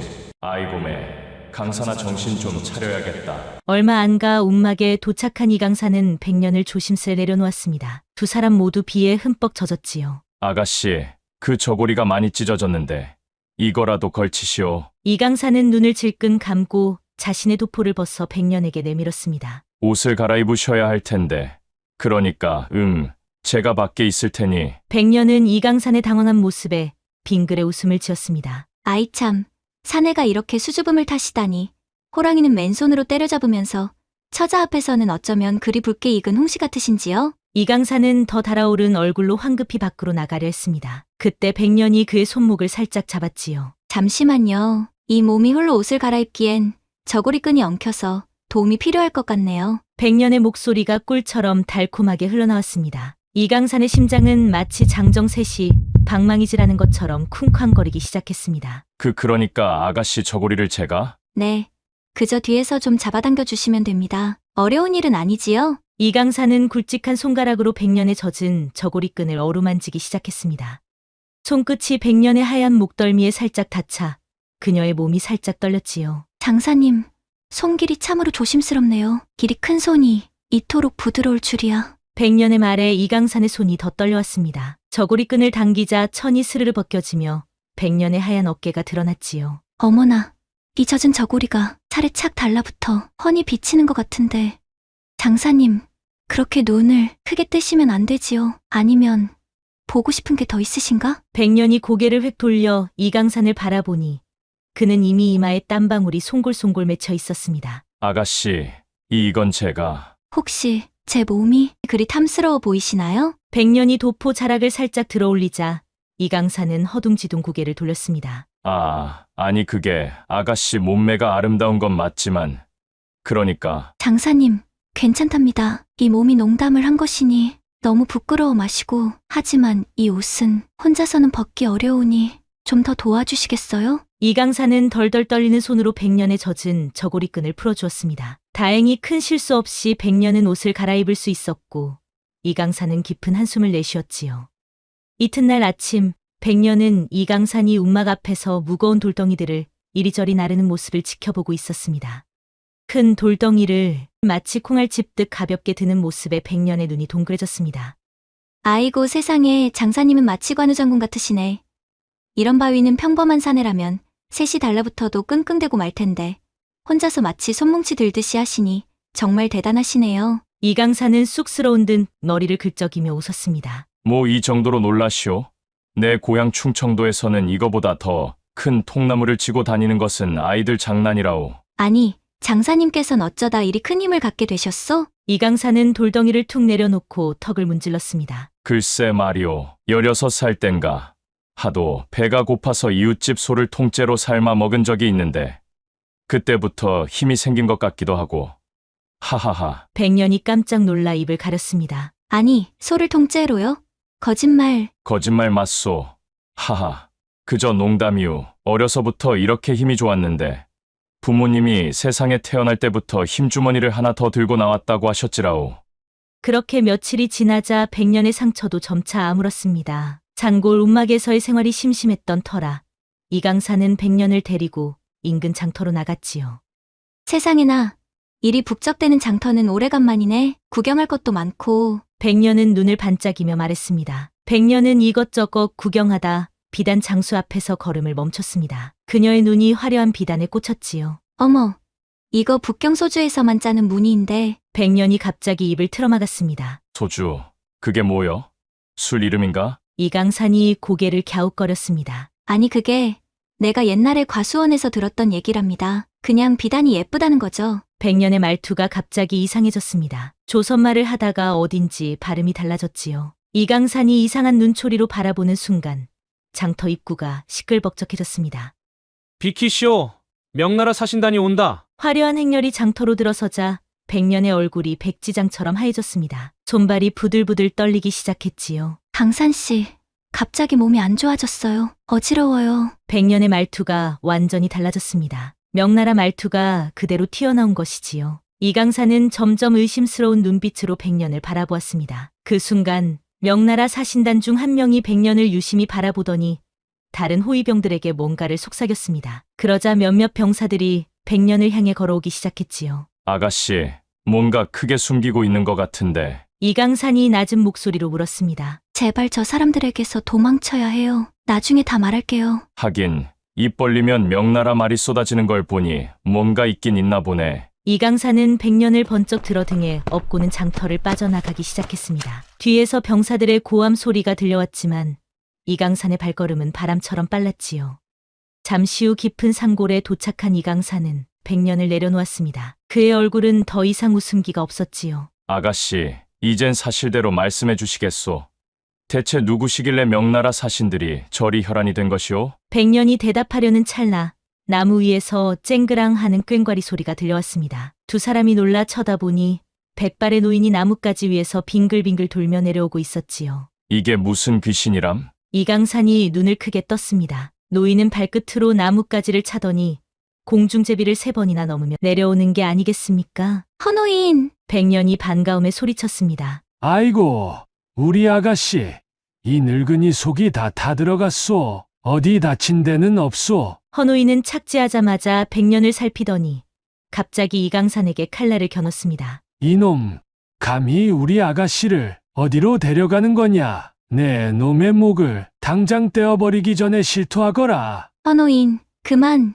이분은 날 살려주신 은인이시라고요. 백년이 급히 헌호인의 팔을 잡아 끌었습니다. 은인이라고? 은인이 왜 아가씨를 납치하는 거요? 이 늙은이 눈은 독수리보다 밝다는 걸 잊었소. 납치가 아니라 구해주신 거라니까요. 칼부터 거두세요. 네. 헌호인은 마지못해 칼을 내렸습니다. 하지만 여전히 이강산을 노려보는 눈길은 매서웠지요. 자, 이젠 말씀드릴 때가 된 것 같아요. 백년은 이강산을 향해 고개를 숙였습니다. 제 진짜 이름은 주백년, 명나라 황제의 막내딸입니다. 이강산의 턱이 바닥으로 떨어질 듯했습니다. 공주님이라고요? 그렇습니다. 하지만 지금은 쫓기는 신세가 되었어요. 백년의 눈에 눈물이 고였습니다. 부양주라는 간신이 황실 권력을 차지하려고 형제들을 하나둘 독살했어요. 그리고 저까지. 백년은 소매로 눈물을 훔쳤습니다. 10살도 채 안 되었을 때 그자는 제 침소에 독사를 풀어넣었어요. 다행히 헌호인께서 발견하셔서 살았지만 그 후로 우린 도망자 신세가 된 거예요. 그렇소이다. 헌호인이 수염을 쓸어내리며 말했습니다. 구양주 놈은 황상까지 조종하고 있으니 이제 명나라에선 그놈이 법이나 다름없소. 허나 이 늙은이 무공이 남아있는 한 아가씨는 절대 그놈 손에 죽지 않을 것이오. 아가씨 아니, 공주님. 이강산은 잠시 생각에 잠겼다가 고개를 들었습니다. 제가 도와드리겠습니다. 이 강산의 힘이 다할 때까지요. 그 말이 채 끝나기도 전에 숲속에서 부스럭거리는 소리가 들렸습니다. 헌호인의 귀가 쫑긋 세워졌지요. 쉿, 숨소리가 들리는구나. 하나, 둘 아니 10명도 넘는 숨소리. 아이고, 그놈들이 벌써 따라왔소. 10명이라 딱 5명씩 나눠 싸우면 되겠군. 이강산이 신나서 팔을 걷어붙였습니다. 이 사람 싸움을 장난으로 아시오? 저들은 다 황제에. 헌호인의 말이 채 끝나기도 전에 화살 하나가 날아와 나무에 꽂혔습니다. 공주를 내놓아라. 황명인이라. 순간 병사들이 우르르 쏟아져 나왔습니다. 아이고, 이런 재수 없는 날이네. 비 오는데 손님까지 와. 이강산이 툴툴거리며 나무 하나를 뽑아들었습니다. 뿌드드드. 나무 뿌리가 뽑히는 소리에 병사들이 잠시 멈칫했습니다. 이 녀석들, 우리 아가씨를 물 한 방울 안 묻히고 모셔온 이 늙은이를 뭘로 보고? 헌호인이 정수리의 하얀 머리카락을 쫙 풀어헤치더니 갑자기 9살 아이처럼 깡충깡충 뛰기 시작했는데 쨍그랑 헌호인의 손에서 꽹과리 소리가 울려 퍼지자 병사들이 갑자기 귀를 막고 쓰러졌습니다. 어떠냐? 이게 바로 태산파, 응공, 귀청이 터질 거다. 이 망할 놈들아. 아이고, 허리야. 요즘 관절염이 심해서 말이야. 그러나 점점 병사들이 늘어났습니다. 헌호인과 이강산이 아무리 싸워도 끝이 없었지요. 이러다가는 끝없이 싸우게 생겼소. 다른 방법이. 그때 이강산의 눈에 산 위에 거대한 바위가 들어왔습니다. 아가씨, 헌호인, 뒤로 피하시오. 이강산은 산비탈을 달려 올라갔습니다. 그리고는 거대한 바위를 껴안고 온 힘을 다해 들어올렸지요. 으라라차. 바위가 우르르 쾅쾅 굴러 내려가기 시작했습니다. 병사들은 비명을 지르며 뿔뿔이 흩어졌지요. 이것 봐라. 이게 바로 조선 장사의 맛이다. 어디 다시 따라와 보시지. 이강산은 허리춤을 잡고 호탕하게 웃었습니다. 하지만 웃음소리가 채 끝나기도 전에 등 뒤에서 부스럭거리는 소리가 또 들려왔지요. 아이고, 이런 끈질긴 놈들을 봤나. 이강산, 백년, 헌호인은 정신없이 산속 깊은 곳으로 도망쳤습니다. 그렇게 한참을 달리다 보니 어느새에는 저물고 발 디딜 곳조차 보이지 않는 어둠만이 세 사람을 감쌌지요. 이보게, 장사. 우리 지금 어디로 가는 거요? 이러다 곰굴에라도 빠지면. 헌호인이 숨을 헐떡이며 투덜거렸습니다. 아이고, 제가 어찌 알겠소. 저도 이 산을 처음 와보는. 저기 뭐가 보입니다. 이게 누구신가? 밤중에 굴러온 손님들이시구먼. 오두막 문이 활짝 열리며 비단도포를 걸친 얼굴이 반들반들한 사내가 나타났습니다. 사내는 작에 박힌 부채를 흔들며 웃음을 터뜨렸지요. 이강산, 내 놈 강산이 맞지? 아니, 삼봉이?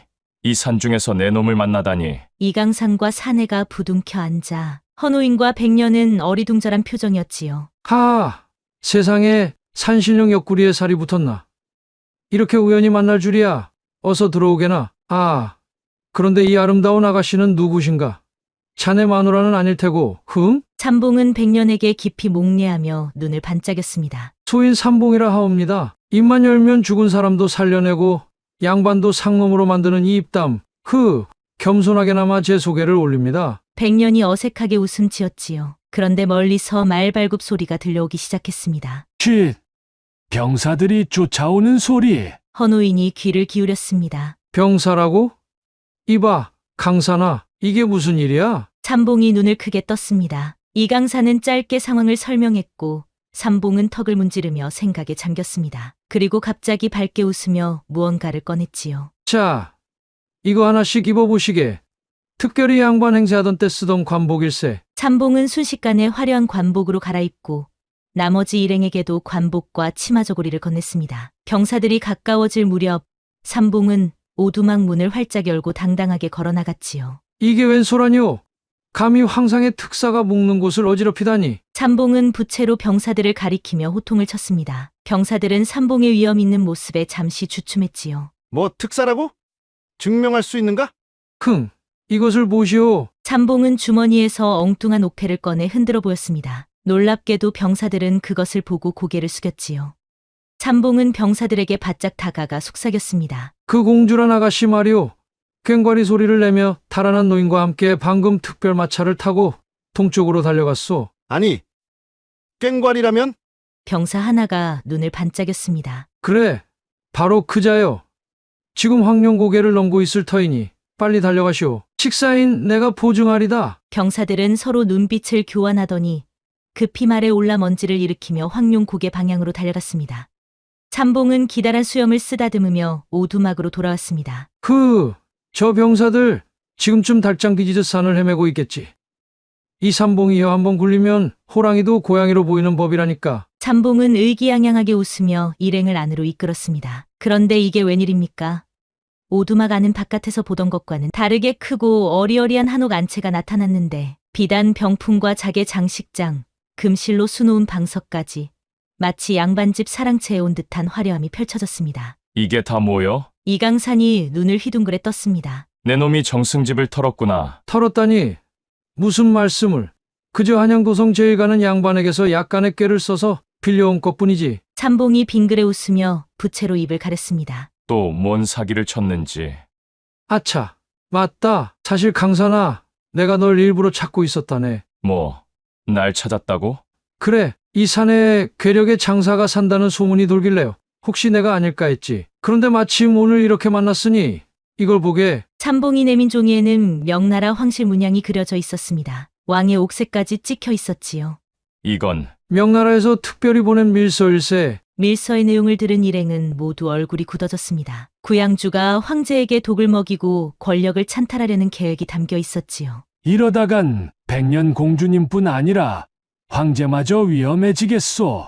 헌호인이 수염을 쓸어내리며 한숨 지었습니다. 해결책은 하나뿐이요. 옥새를 되찾아야 합니다. 참봉이 손가락을 들어 올렸습니다. 명황실의 진짜 옥새가 구양주 손에 있다오. 그걸 되찾아 황제에게 전하면 구양주의 모든 명령의 이조임이 드러날 것이오. 그래서 우리더러 옥새를 훔쳐오라고?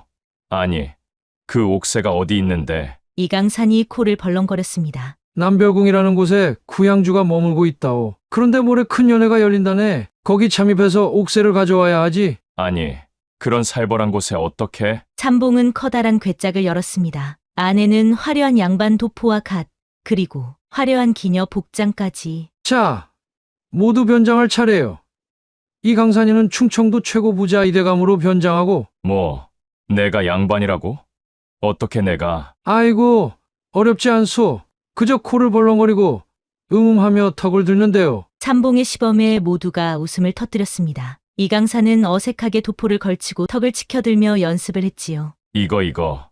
그러니까 하마터면, 아니, 그건 말더듬이 양반이지. 하마터면 빼고 그저 그랄지니 같은 말로 끝내면 된다니까. 이강산의 어색한 연기에 백년이 눈물이 나도록 웃었습니다. 헌호인도 배를 잡고 웃기 시작했지요. 그리고 백년공주는 참봉이 천천히 기녀 복장을 들어 보였습니다. 기녀라고요? 제가 어찌? 백년의 얼굴이 순식간에 붉어졌습니다. 걱정 마오. 얼굴을 가리는 너울이 있으니 신분이 탈로 날 염려는 없소. 그저 꽃 같은 공주님이 꽃 같은 기녀로 변하는 것이니. 백년은 기녀 복장을 들고 뒷방으로 갔습니다. 잠시 후 나온 백년을 보고 이강산은 숨이 턱 막혔습니다. 화려한 비단 치마와 연지곤지 찍은 얼굴, 그리고 은은하게 풍기는 향기까지. 아이고 매. 이거 눈이 다 뒤집어지겠구먼. 공주님이 진짜 기녀 같소이다. 이 몸이 이런 차림으로 연회장에 간다니. 어머니 황후님이 보시면 실실하실 테지. 가르쳐 드릴 게 또 있소. 연회에선 양반들이 이런 걸 하지요. 참봉이 갑자기 이강산의 어깨를 툭 치자 이강산은 깜짝 놀라 넘어질 뻔했습니다. 이런, 대감님. 연회장에서 그렇게 놀라면 큰일 나지요. 기녀가 술잔 건넬 때는 고개를 살짝 기울이고 눈은 기녀의 눈이 아닌 참봉이 백년의 가슴께를 살짝 가리키자 이강산의 귀가 빨개졌습니다. 한편 남별궁의 연회장은 화려한 비단과 등불로 장식되어 있었는데 이강산은 이대감으로, 삼봉은 박별감으로 변장하고 연회장에 들어섰고 백년은 너울을 쓴 기녀로 그들 뒤를 따랐습니다. 여봐라, 그러니까 술이 어디 있느냐? 하마터면, 아니, 그러할지니라. 이강산이 어색하게 연기를 하자 참봉이 이강산의 옆구리를 쿡 찔렀습니다. 목소리가 왜 그리 떨리시오? 충청도 최고의 부자답게 좀 당당하게. 그래, 이 대감에게 술을 가져오너라. 급히 가져오도록 할지어다. 이강산의 어설픈 연기에 주변 양반들이 수군거렸지만 다행히 음악 소리가 커지며 기녀들이 춤을 추기 시작했지요. 저기 구양주가 앉아있소. 참봉이 눈짓했습니다. 오른쪽에 앉은 저 화려한 복장의 여인은 누굴까? 백년이 살짝 너울을 들어보더니 숨이 멎는 듯했습니다. 언니. 뭐라고? 언니라니? 백년은 살짝 자리를 옮겨 언니 정상공주 가까이 다가갔지요. 언니, 저예요. 백년. 정상공주는 화들짝 놀라 뒤를 돌아보았습니다. 백년아, 내가 살아있었어? 네. 언니, 하지만 조용히 하셔요. 저흰 지금 위험한 임무 중이에요. 정상공주는 눈물을 참으며 작게 말했습니다. 구양주가 아버지를 독살하려 해. 이미 독약을 준비했다더라. 아버지의 차에 넣을 독이 그의 방에 있어. 그리고 백년아, 구양주 방의 비밀 서랍에 옥새가 숨겨져 있어. 그걸 가져가야 해. 어떻게 그걸 아세요? 그의 계획을 엿들었어. 어쩔 수 없는 정략 결혼이었지만 내가 죽은 줄 알고 어떻게든 복수하려고 이 자리까지 온 거야. 백년은 언니의 손을 꼭 잡았습니다. 언니, 우리가 해결할게요. 조금만 더 견디세요. 아, 저기 백년공주가 신호를 보내오는군요. 연회장을 빠져나온 일행은 한적한 정원에 모였습니다. 구양주의 침소에 옥새가 있답니다. 언니가 그리 말하더군요. 백년이 속삭였습니다. 침소라고? 아이고 망했구먼. 그 사람 지금 자고 있는 거 아니오? 구양주는 지금 연회장에 없소. 옆자리 대감이 말하길 매일 이 시간이면 뒷마당 비밀정자로 홀로 가서 무슨 의식을 치른다고 하오. 지금이 딱 옥새를 훔칠 적기요. 도적질도 때가 있다더니 하늘이 우릴 돕는구먼. 이강산이 귓불을 긁적이며 고개를 끄덕였습니다. 지붕만 건너가면 창문으로 들어갈 수 있을 거요. 참봉이 지붕을 가리키자 이강산은 지붕으로 올라갔습니다. 도포 자락이 휘날리며 그의 발을 감았지요. 아이고, 이런 망할 도포가. 양반들은 어떻게 이런 옷을 입고 다니는 거요? 다리에 쥐가. 이강산은 아픈 다리를 주무르며 간신히 구양주의 창문 앞에 도착했습니다. 창문 틈으로 들여다보니 방은 비어 있었습니다. 이강산은 떨리는 손으로 하나씩 열어보기 시작했습니다.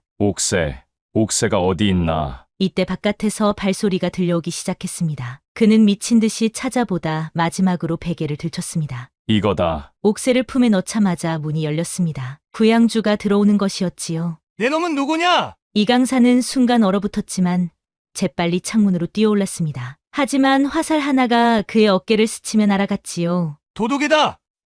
도둑이 들었다! 구양주의 고함 소리가 밤하늘을 가르며 울려 퍼졌습니다. 이강산은 지붕 위를 달리다 그만 미끄러져 아래로 굴러떨어지고 말았는데 다행히 삼봉과 백년이 숨어있던 덤불 위로 떨어졌지요. 아이고, 내 허리야. 쉿, 빨리 도망치세요. 백년이 이강산을 일으켜 세웠고 일행은 정신없이 달렸습니다. 저기 해변으로 가면 배가 있어. 헌호인이 앞장서서 달렸습니다. 바닷가에 도착한 일행은 지친 몸을 끌며 작은 배에 올랐습니다. 옥새는 무사한가? 헌호인이 숨을 헐떡이며 묻자 이강산은 가슴을 열어 옥새를 꺼냈습니다. 금빛이 번쩍이는 옥새가 빗속에서도 그 위험을 잃지 않았지요. 이걸 황제에게 전하면 구양주의 속임수가 탄로날 거요. 바로 그때 해변에 수십 명의 병사들이 횃불을 들고 몰려왔습니다. 그 앞에 구양주가 서 있었지요. 저들은 반역자들이다! 모두 쏘아 죽여라! 화살이 비처럼 쏟아지기 시작했습니다. 이제 우리 끝인가? 백년의 눈에서 눈물이 흘러내렸는데 그 순간 바다 쪽에서 커다란 불빛이 그들을 향해 다가왔습니다. 거대한 배가 안개를 가르며 나타났지요. 저건 황제의 용선. 헌호인이 외쳤습니다. 천도에 서 있는 위험 있는 산에는 다름 아닌 명나라 황제였습니다. 아버지. 백년이 기쁨에 찬 목소리로 외쳤습니다. 황제의 배가 다가오자 구양주의 얼굴이 백지장처럼 하얘졌고 그는 급히 병사들에게 명령했지요. 쏘지 마라. 이건 오해입니다. 황상, 저희는 반역자를 쫓던 중입니다. 구양주!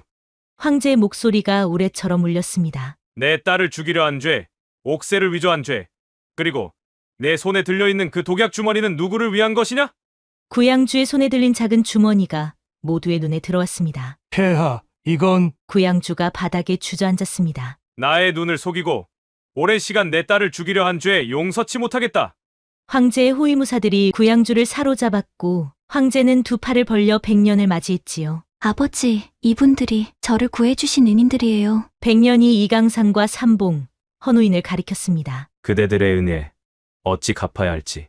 황제가 고개를 숙였습니다. 그저 백년 공주가 무사하니 그걸로 족합니다. 이강산이 불편한 듯 어깨를 들썩이며 대답했는데 황제는 깊은 눈빛으로 이강산을 바라보며 말했지요. 내 눈빛에서 내 딸을 향한 마음이 보이는구나. 감히 황가의 딸을 품에 안으려 했느냐? 이강산은 식은땀을 흘리며 머리를 조아렸습니다. 아니 그러니까 폐하, 이건... 내 눈을 속이려 드느냐? 뼈가 으스러질 각오는 했느냐? 황제의 목소리가 더욱 엄해졌습니다. 아버지. 백년이 앞으로 나섰습니다. 이 몸은 이 사람과 마음의 인연을 맺었나이다. 호랑이 발톱보다 날카로운 그의 눈빛이 이 딸의 가슴에 꽂혀버렸사옵니다. 황제의 얼굴이 먹구름처럼 어두워졌다가 갑자기 활짝 웃음이 번졌습니다. 조선 사내의 간이 배밭에서 자랐구나. 그러나 괴력의 힘과 충직한 마음씨, 황녀를 지켜낸 그 용기라면 나의 사위로 손색이 없겠도다.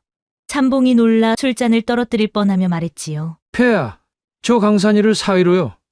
아니, 저 머릿속이 바람통모인 친구를. 삼봉아, 내 입 좀 닫아라. 이강산이 삼봉의 발을 슬쩍 밟았습니다.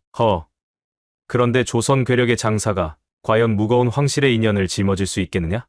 황제가 눈을 가늘게 뜨고 묻자 백년이 황제 앞에 무릎을 꿇었습니다. 아버지, 이 몸은 이미 마음을 정했습니다. 황녀의 옷을 벗고 그저 평범한 조선의 아내로 살고 싶나이다. 명나라 옥새보다 소중한 것이 그 사람의 품에 있나 봅니다. 이강산의 귀가 벌개져서 목덜미까지 달아올랐습니다. 아가. 아니, 공주. 황제는 한참을 고민하다 마침내 고개를 끄덕였습니다. 사랑이란 강물은 그 누구도 막을 수 없는 법. 명나라 황가의 피가 조선 땅에 스며든다면 그 또한 하늘의 뜻이리라. 그리하여 백년공주는 이강산과 함께 조선으로 돌아왔습니다. 궁궐의 비단보다 거친 베옷이, 화려한 연회보다 시골 장터의 소박한 술자리가 더 좋았던 공주는 이제 행복한 아내가 되었지요. 그리고 삼봉은 여전히 꾀를 부려 세상을 살아갔으며 헌우이는 궁궐로 돌아가지 않고 두 사람 곁에서 말년을 보냈답니다. 삼봉이 어느 봄날 뽕나무 아래서 술을 마시며 물었습니다. 강산아, 어떤 느낌이냐? 명나라 황제의 사위가 되었으니 어깨가 무겁지 않느냐? 뭐가 무거워? 이 강산이 북악산도 들어올릴 힘이 있는데. 이강산이 웃으며 대답했지요. 그건 그렇고 삼봉이 능글맞게 웃으며 물었습니다. 명나라 황제의 딸과 하룻밤을 보내면 어떤 기분인지 이 친구에게 좀 알려주지 않겠나? 이 망할 놈. 이강산이 삼봉의 머리를 꿀밤으로 때렸지요. 이것이 바로 천금난득이라는 말의 참뜻이 아닐까요? 천금도 얻기 어렵지만 진정한 사랑은 천금보다 더 얻기 어려운 법. 하지만 일단 찾으면 그 무엇과도 바꿀 수 없는 보물이 된다. 이강산과 백년의 사랑 이야기는 신분의 높고 낮음을 초월한 진실한 마음이 얼마나 소중한지를 우리에게 보여주는 옛 이야기랍니다. 오늘도 야담TV를 시청해주셔서 감사합니다. 앞으로도 이런 따뜻한 이야기로 여러분을 찾아뵙도록 하겠습니다. 구독과 좋아요, 알림은 새로운 이야기를 만드는 큰 힘이 된답니다. 그리고 뒤에 뜨는 다음 이야기도 놓치지 마세요. 여러분의 하루가 행복하시길 정성을 다해 기원합니다.